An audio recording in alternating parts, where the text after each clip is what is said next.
I'm actually not going to, I don't know whether Paul has said this or whether it's on the program, but I'm not actually going to give a talk. I'm going to talk with you about the movie called Lincoln. And I would like to know, first of all, how many people have seen it? What about the others? Why not? Anyway, I was pretty confident, and so was he, that a lot of you would have seen it. And I thought that I would just talk with you about it, and so you participate. I'm relying on you, and I will be the sort of the quiz section leader here on this. And as you know, the movie didn't win the Best Picture award, though it got lots of nominations, and and also Spielberg didn't win the Best Director. But at least I think we still are justified in talking about the movie. Just it wasn't the Best Picture. Maybe that's a good sign that it wasn't the Best Picture. All right. Now, so how many people have seen it more than once? No. Ah, okay. I have too, because when I decided I would do this, I needed to go and refresh my mind. So I've seen it twice, actually. But what I'd like to do is just see how you reacted to it and what you have to say about it. And we'll get towards the end, I hope, to talk about how historians evaluate a movie like that in terms of how accurate it is, what it does how we'd evaluate it as historians, rather than as movie critics or people who know film. All right, so I found out that most of you saw it. I'd like to just get a quick couple of comments about what you liked about it, if you did in fact like it. And if the people didn't like it, then I need to know that too. Yes? The thing that I liked about it, what made it a great movie for me, is that Lincoln's intelligence came through in the movie. One felt that they were in the presence of a great man. And I don't think that was all that easy to do. Ken, did you hear what he said? All right, good. So, but when you do answer, you probably should try to lift up your voice. I could hear you perfectly, but I don't know whether people right over here could. No, I think, well, no. It just wasn't good enough. Somebody could say something better about the movie. No, his comment was that Lincoln's intelligence showed through, and he wasn't just a usual kind of politician, in other words. All right, any other comments? There was another. Oh, yes, Clay. The part I liked was his three henchmen obtaining the necessary votes, and I thought that sort of harkens back to the Lincoln who was jumping out of the Capitol window at that area, and that whole side of him, the sort of rough and tumble, long-nine politics that don't normally come up when people think of Abraham Lincoln. I thought that was my favorite part. Anybody else agree with that or comment on that? I didn't know that part of the story. I'm not a very large Lincoln person, but anyway, that was what rang true to me, because I finally understood how it all came about and how complicated it was to get the 13th Amendment passed. Well, certainly, I mean, there was this sort of side element to it all, but actually it was fundamental to getting the thing passed. But it was unsavory. And so there was no sort of making Lincoln into a demigod or anything like that, or just above the fray. He was very human in it. Yes. And he was a very fine politician, too, which people, I think Doris Kearns Goodwin's book called Team of Rivals, the subtitle is The Political Genius of Abraham Lincoln. I have something to say about that book later on, actually. I liked the movie, but it made me want to ask questions of a historian, somebody who really knew the period. What did they get right? What did they get wrong? So here you are, a big chance. I couldn't have asked for a better day. Okay, well, I'll always look to you if there's silence, right? Because you're bound to have something, yes. I mean, the movie does set itself up to be critiqued for its accuracy, doesn't it? Because it doesn't pretend not to be anything else than a historical account. Right, So, when he brings home the proclamation, when the senator brings home the proclamation, yeah, I'm like going, did that really happen? yeah. Bring it home, you know. and Oh, I do you don't mean know. the amendment? The amendment, I'm sorry. Yeah. Yeah, when he brings the amendment home after it passes. Yeah. I'm like going, because I don't know enough about the period. I mean, I don't Yeah. know that kind of detail about the period. Well, actually, if I can interrupt, Lincoln did something that he didn't have to do. He signed it. The president doesn't. It's a congressional thing. You have to get 2/3 vote in both houses. Then it goes out to the states. The president isn't involved in it. So he signed it as if it was an Emancipation Proclamation, but it wasn't. It wasn't a presidential edict or proclamation or action. I think he did it because he, maybe felt he, committed a lot of time to this and he wanted to be on record, but he didn't have to do it at all. Chuck. Yeah. I thought the most fascinating part of it was the tension between the narrative and the economic. It had to have the Gettysburg Address in it. People expected it. It had to have the second inaugural, at least the last part with charity toward all, or because people expected it. And yet those to me were the two most awkwardly placed features of what in the center of it was a very well told story, a narrative about something very specific and very cohesive. And so I think the tension, because people would have felt somehow cheated if they hadn't heard the Gettysburg Address. Yeah. Or if they hadn't heard the last paragraph of the second inaugural. And yet both, it seems to me, need not have necessarily been placed, nor necessarily the assassination. Yeah, well, that's a point that I was going to get to towards the end of the session, but you've raised it right away. Let me actually move on to my next question, and then I think, and in the process, we'll get back to that point, because first of all, we have to realize this is not Abraham Lincoln's life story. That was a very wise decision not to do that, or to take a part of his. The two movies we have that have appeared, one with Henry Fonda in, and the other one Raymond Massey, both in the same year, I think 1939, which I've not seen actually, but they both are the young Lincoln in Springfield. There's never been any movie on Lincoln when he was president, or even when he was a leader of the Republican Party in Illinois in the 1850s, or a congressman before that. So they avoided. They didn't take a chunk of time like that, or even try to cover his lifetime. But they chose a particular episode.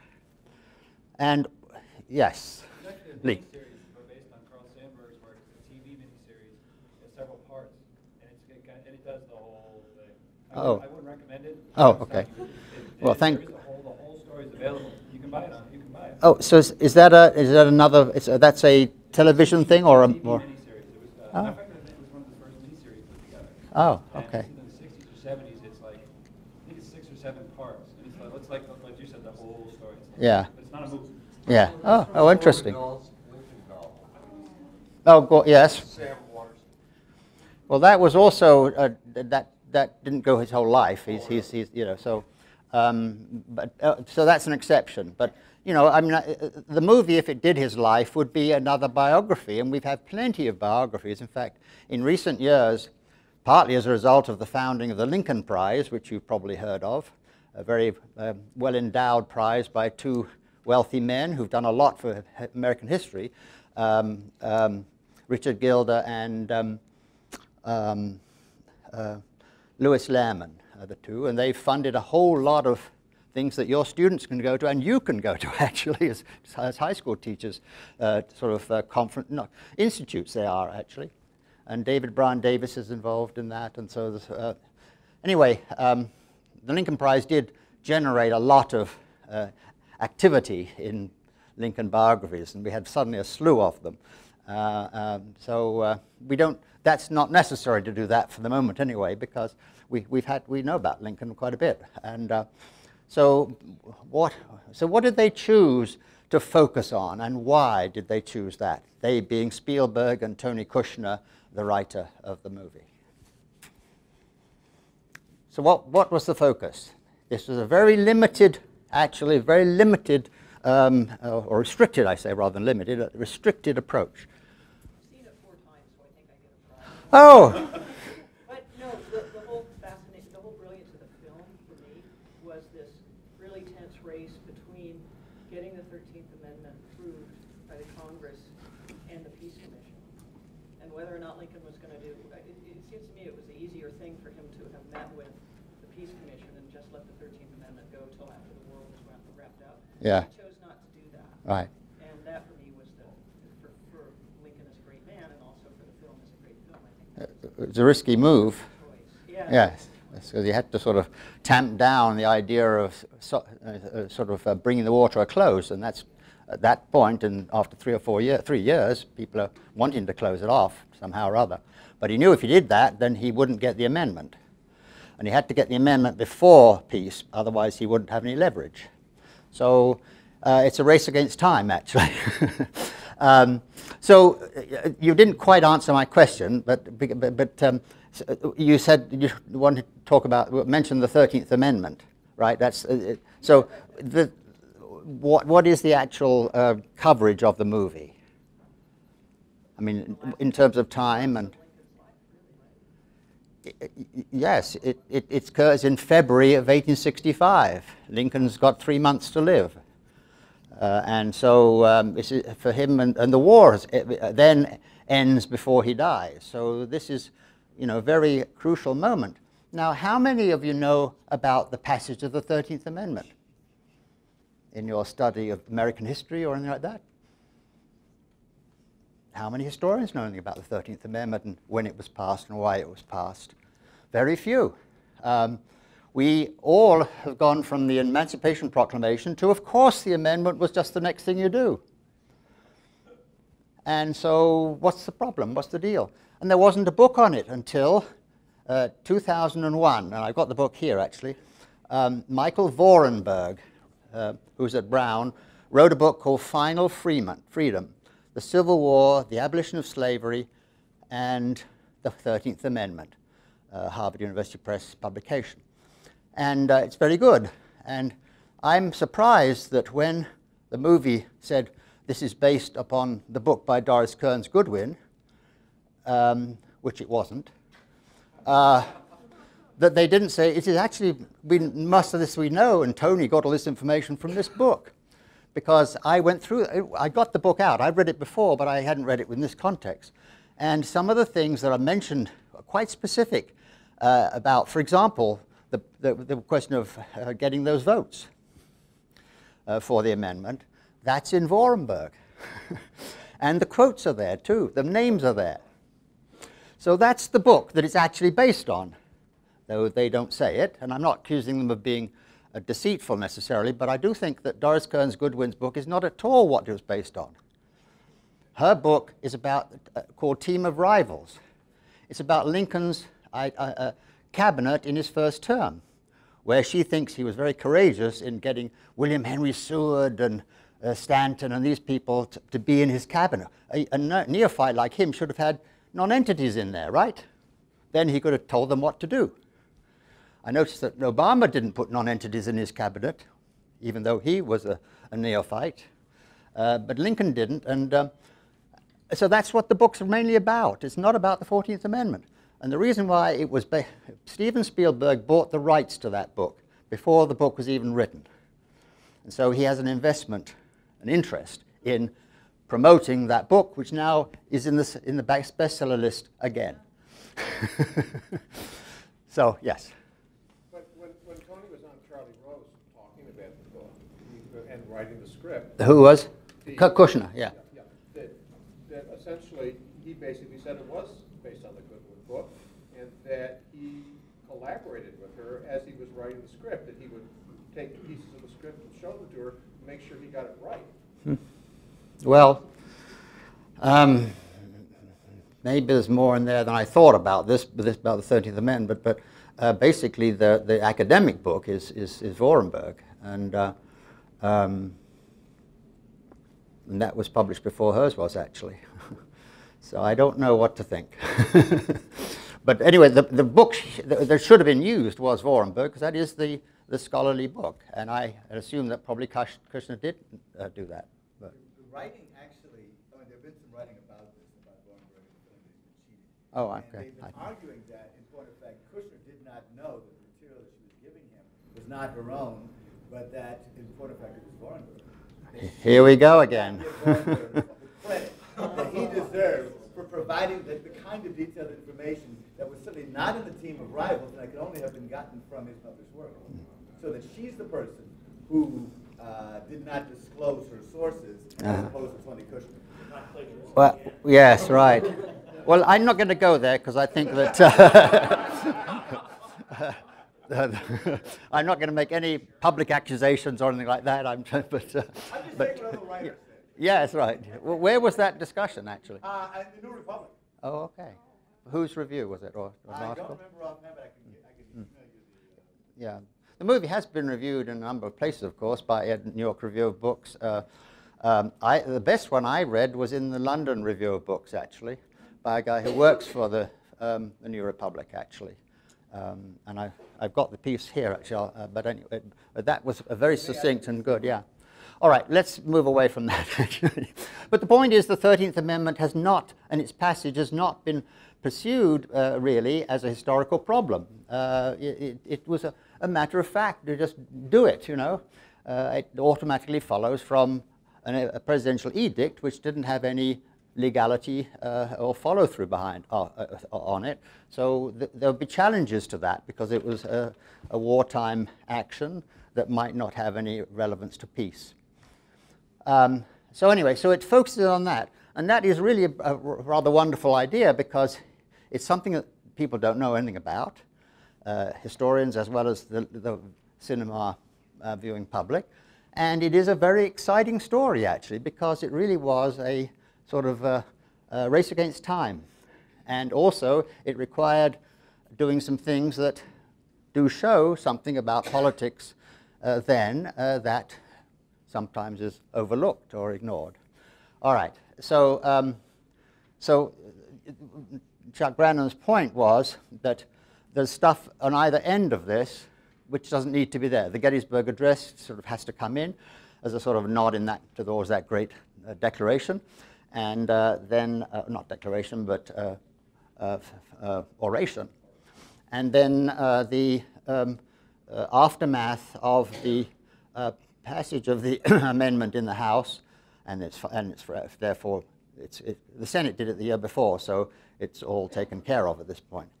As long as the states ratify it. That's another story to be told too, actually.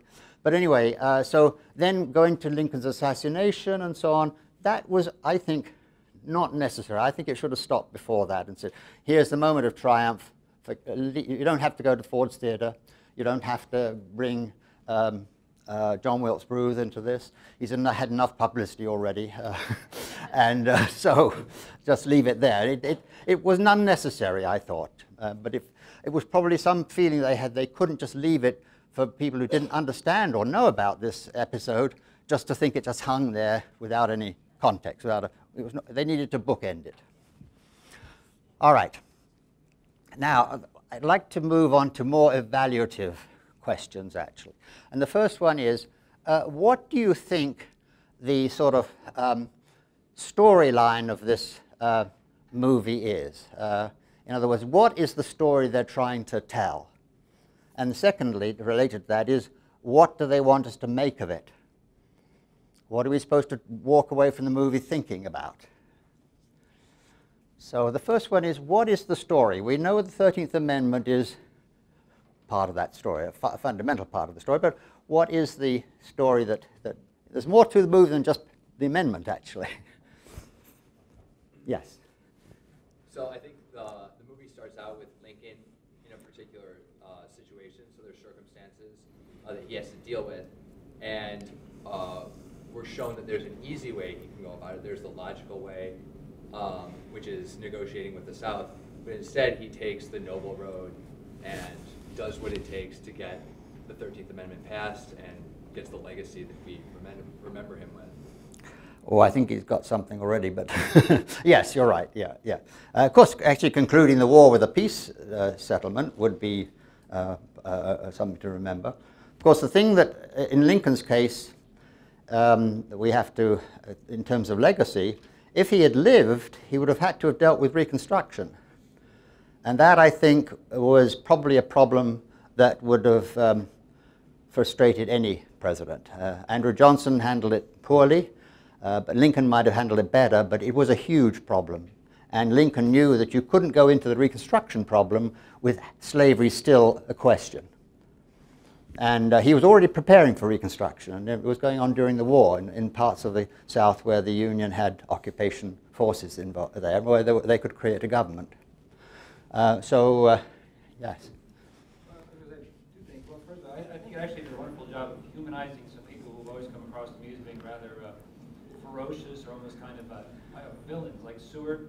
Actually, I think becomes far less kind of dark in the corner, kind of plotting-ish. And then also Thaddeus Stevens, because usually he becomes the mentor of radical Reconstruction, and he's kind of the hangman and the killer of things. Yeah. And having gone as an undergraduate in South Carolina, not a popular man. Yeah, right, yes. Well, he said that if somebody said, would you like to go and negotiate with the Southerners? He said, well, I'm not so sure about that. I don't think I'll get back. I teach a U.S. government and Constitution class, and actually we bring up the 13th Amendment because they actually do a very good job right at the end of the movie. We're like, okay, you passed it, but when we come back in, we can nullify it, right? And then remember the heavy set of the three Peace Commission guys, like, okay, that's fine, you did that for whatever reason you want to do it. Yeah. Now we can get rid of it, right? Yeah. That's part of the deal. And that's when Stevens is like, or Alexander Stevens says, yeah, you have to let us do this. And that's when he makes that definitive statement about no. That's a huge issue, at least with libertarians and other strict interpretations on the Constitution, because they passed that amendment without everybody. And in fact, they don't have a quorum when they pass it. Yeah. Therefore, it's not legal. Right. Constitutionally, it's not legal yeah. because the states aren't out, they're in rebellion.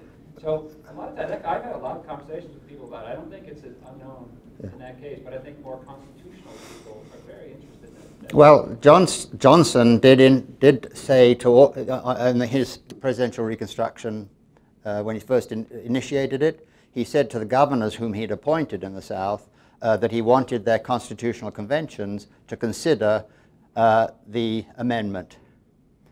He didn't say you must do it, and they all chose to not do it. In fact, some of them said, well, we don't need to do it right now when we're not going to.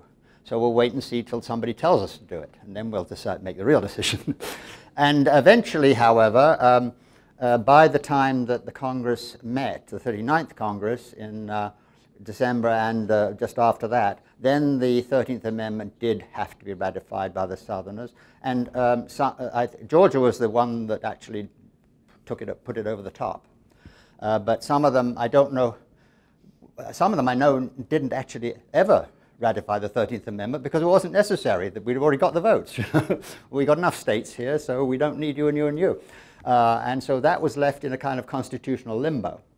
And I think Mississippi, sort of in a moment of penitence in recent years, did say, well, we better ratify it now. But we're going to get rid of the Voting Rights Act, however.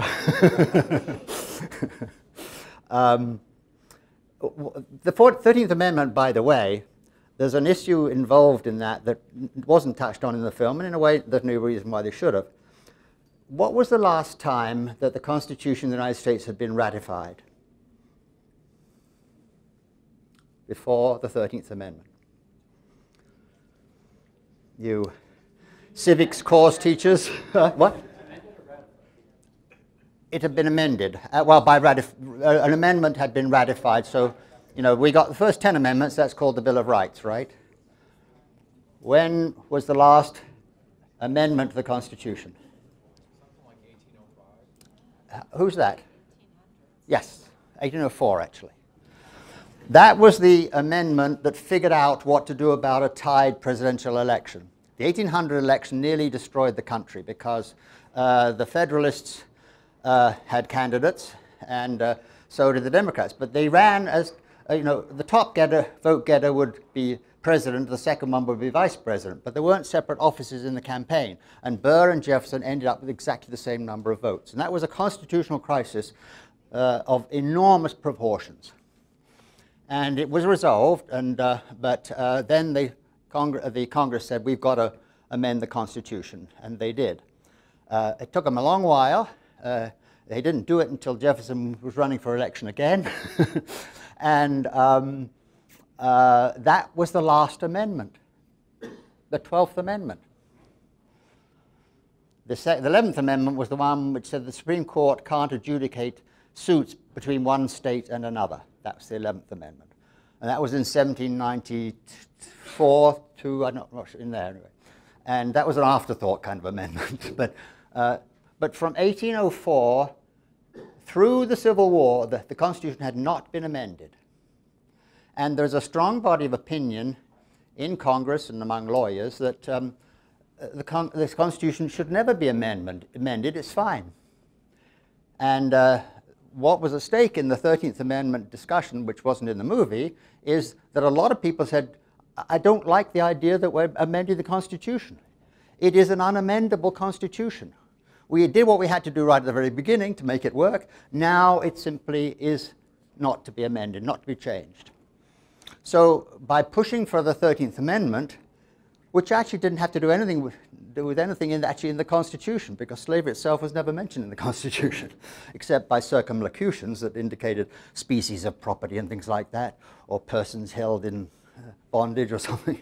It was a sort of an extra, almost a bit of social policy, the 13th Amendment, and therefore there were a lot of people, both Republicans and Democrats, who said this is dangerous ground. The Constitution is sort of sacrosanct. We don't amend it. If we start amending it, who knows where we'll go. And of course, the U.S. Constitution has been amended very little, actually. State constitutions, they write new ones all the time, but not the federal government, nor do they amend it very much. So that was an issue, actually, in the debate. Lincoln was doing something very revolutionary, a lot of people thought. All right. I think I need to... Do I need to bring it to a close? Whatever you want to do. Do we have any questions? Or 7 minutes. Sorry? 7 minutes. Okay. All right. All right. So the sort of question that I think there are two questions. One is, how accurate is this? And that we can deal. I'd like just to have some answers in a general sense. And the one before that is, what does this tell us about government today? People have drawn conclusions from this and said, aha, it tells us we should do this. Or we shouldn't. Yeah. I want to address your second question first. For me, it helps people understand the importance of contingency. Things did not have to work out the way that they did. Yeah. There were other decisions that could have been made. Yeah. And because you see people dealing with that, you get away from the notion of, well, gee, this is all in the history books. As you said, it's got to go because it naturally follows from the Emancipation Proclamation. Well, not necessarily. And some of the best narrative history is able to unravel that and show people that had decisions been made differently by different people at this time, the outcomes could have been quite different. Right. Yeah, and nothing is inevitable in history until the day it happens. Inevitability is a dangerous word. Nothing is inevitable. Supposing the meteorite came here, and took care of it the day before a big event. So contingency is crucial, and we all think about contingency because we always talk about, could this thing have been avoided, and particularly with the Civil War, could the war have been avoided? That's looking for contingencies that might have changed the way the things worked out, and it's also sort of trying to measure up what happened with what might have happened, and then you can evaluate, whether what happened was good, bad, or indifferent, wise, stupid, thoughtless, or whatever. If you can actually say there are some alternatives that they rejected, then you've got or didn't consider, then you've got a way of evaluating the decision that was actually made. So that's a useful device for historians like you to always think about when you try to explain events. It's not automatic. It doesn't have to be, they don't have to happen because they did happen. That was the sort of, so what about what are we supposed to take away from this? Michael, can I add one additional point? There's a really good article in American Historical Review in the last 5 years about the Northerners because the war seemed to be dragging on in the last year. And there's an argument that Lincoln really feared that they might overturn emancipation unless he had it in the Constitutional Amendment. Yeah. Because even people like the editor of the New York Tribune, Horace Greeley. Yeah. Horace Greeley seemed to be saying, we'll do anything just to end this war. Yes. And this, Well, of it's course, war weariness. This, Yeah. also with the peace commissioners coming, Yes. Yes. Made Lincoln fearful Yes. that people were so determined to end the war that they would compromise over the issues. Right. What I was thinking, that's, yeah, I mean, there is a context of urgency, I think he sees. And the Republican Party sees it too. I should tell you about, well, anyway, what do we learn about politics from this in particular? Some people have said, well, we see now that compromise is crucial, and I wish our politicians today were doing the same thing. Is that a good thing to take from this story? Sorry, I have my back to you all the time.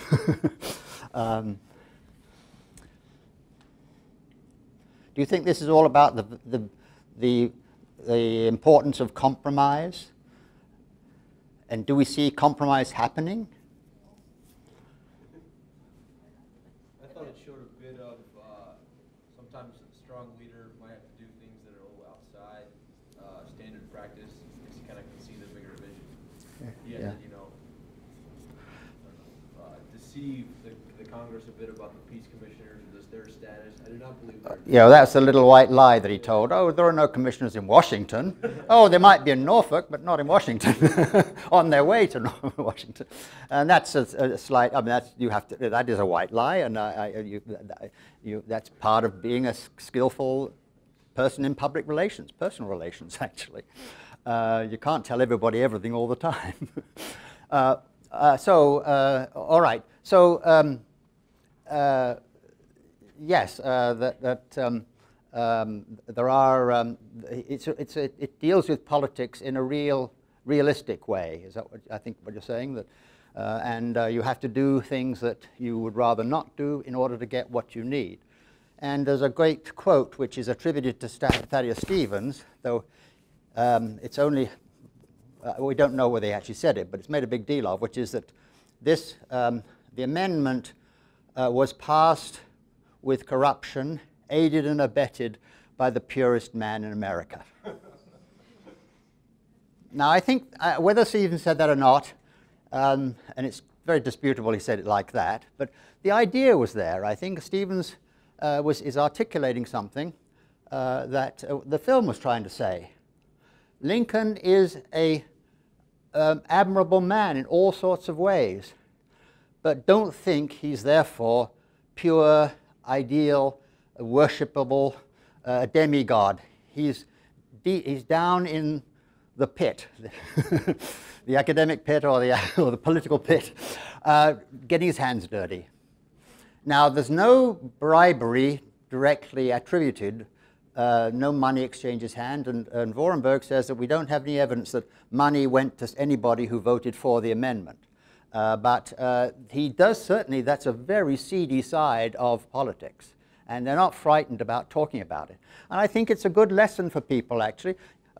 People, I think that the political system is corrupt, or they think it should be working in an ideal fashion. And it's really a very realistic view of how government happens. And I think that's the lesson I would take from it. Here is a very important issue, a very moral issue, but you've got to have the votes. How do you get the votes? By appealing to them, by giving them speeches about morality and so on? No. And that happens all the time. And the system has to just make sure it doesn't really sort of sully the whole system. But it's going to have to happen because people have to be pushed to do something they perhaps would rather not do. It is not about compromise. Nobody compromises. The Republicans voted 100% for in the Senate and in the House for that amendment. It was the Democrats that split. Some voted for the amendment in the House and some did. And that was because the Democratic Party decided it wanted to move on away from slavery and sort of have a fresh start and not be identified with slavery in the war. So there's a political calculation there. All right, I think a timekeeper said. Thank you very much, Professor Perman. for